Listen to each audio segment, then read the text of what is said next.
MLC కవిత రాజీనామా ఆమోదానికి దాదాపు ఒప్పుకున్నట్టేనా? ఇన్ని రోజులు పెండింగ్ లో ఉన్న ఇప్పుడు సభ సాక్షిగా కోరినందున ఇక చైర్మన్ కు కూడా ఒప్పుకోక తప్పదా? ఆమె రాజీనామాని యాక్సెప్ట్ చేస్తే అది ఎవరికి ప్లస్?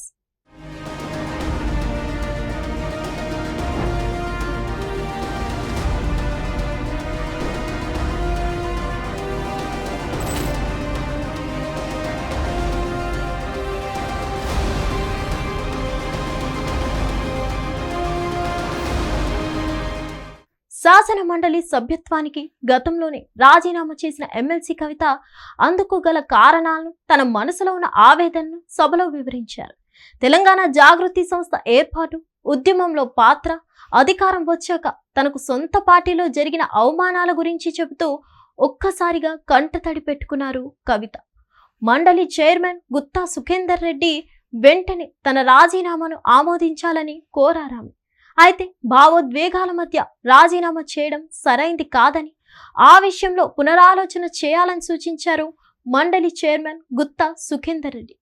అదే సమయంలో ఒక ఎమ్మెల్సీ తన రాజీనామా గురించి నిండు సభలో ప్రస్తావించి కారణాలను కూడా స్పష్టంగా వివరించడం ఇదే మొదటిసారి. నిజానికి రాజీనామా చేసిన సభ్యులు ఎవరైనా సరే చైర్మన్ కార్యాలయంలో రాజీనామా సమర్పిస్తారు, కారణాలకు కూడా అక్కడే వివరిస్తారు. కానీ ఆ విషయంలో కొత్త పద్ధతికి తెరతీశారు కవిత. ఈ పరిస్థితుల్లో పునరాలోచించుకోమని చైర్మన్ చెప్పినా కవిత మాత్రం బలంగా నిర్ణయించుకున్నారు. అందువల్ల చివరికి రాజీనామా ఆమోదించడం మాత్రం ఖాయమన్న మాటలు వినిపిస్తున్నాయి రాజకీయ వర్గాలు.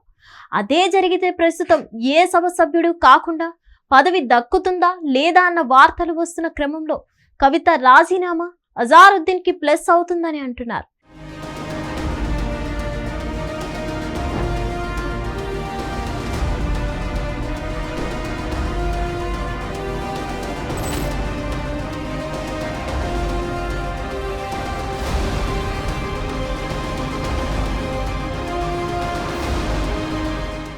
కవిత రాజీనామా ఆమోదం పొందిన వెంటనే కౌన్సిల్లో ఓ స్థానం ఖాళీ అయినట్టు ఎన్నికల కమిషన్ కు చైర్మన్ కార్యాలయం నివేదిక పంపుతుంది.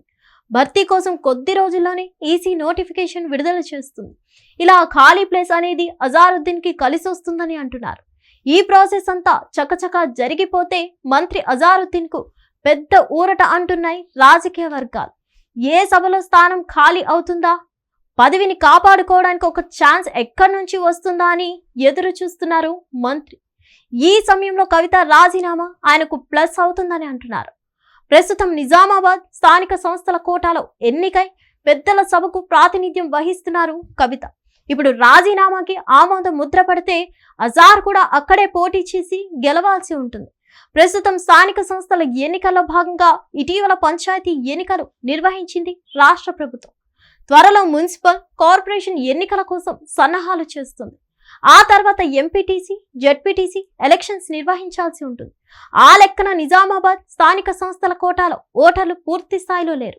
మున్సిపల్ కార్పొరేటర్లు, ఎంపీటీసీ, జెడ్పీటీసీ ఎక్స్ అఫీషియల్ సభ్యులు ఓటు వేయాల్సి ఉంటుంది. కాబట్టి పరిషత్ ఎన్నికలు ముగిశాకే ఎమ్మెల్సీ ఎన్నిక జరిగే అవకాశం ఉంది. అటు అజారుద్దీన్ క్యాబినెట్ లో కొనసాగాలంటే ఇప్పటికీ రాజ్భవన్ లో ఉన్న లిస్టును గవర్నర్ ఆమోదించాలి, లేదా కవిత ఖాళీ చేసే స్థానంలో పోటీ చేసి గెలవాలి. ఈ రెండు మార్గాలే అజారుద్దీన్ ముందున్నాయి. ప్రస్తుతం ఉన్న పరిస్థితుల్లో ఎమ్మెల్సీ ఎన్నికల నిర్వహణకు కనీసం 3-4 నెలలు సమయం పట్టే అవకాశం ఉంది. దీంతో అంతా అనుకున్నట్టు జరుగుతుందా లేదా అన్న ఉత్కంఠ పెరుగుతుంది. ఎమ్మెల్సీగా తెలంగాణ జాగృతి అధ్యక్షురాలి రాజీనామా అజారుద్దీన్ కు కలిసొచ్చే ఛాన్స్ ఉన్నా అది ఎంతవరకన్న విషయం చూడాలి. మరిన్ని అప్డేట్స్ కోసం stay tune to Hit TV.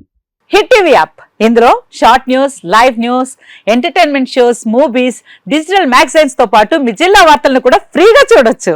ఇంకెందుకు ఆలస్యం, వెంటనే హిట్ టీవీ యాప్ ని డౌన్లోడ్ చేసుకుని ఫ్రీగా ఎంటర్టైన్మెంట్ పొందండి. Hit TV app. Hit TV app. Please download hit TV app. Hit TV app ని ఫ్రీగా డౌన్లోడ్ చేసుకుని ఎంజాయ్ చేయండి. మీకు నచ్చిన ఎంటర్టైన్మెంట్ కోసం హిట్ టీవీ యాప్ ని ఫ్రీగా డౌన్లోడ్ చేసుకుని ఎంజాయ్ చేయండి. హిట్ టీవీ యాప్ ని డౌన్లోడ్ చేసుకుని ఆస్వాదించండి, ఆశీర్వదించండి. ఇంతమంది సెలబ్రిటీలు హిట్ టీవీ యాప్ ని డౌన్లోడ్ చేసుకోండి అని చెప్తున్నారంటే ఎంత మంచి యాప్ ఆలోచించండి.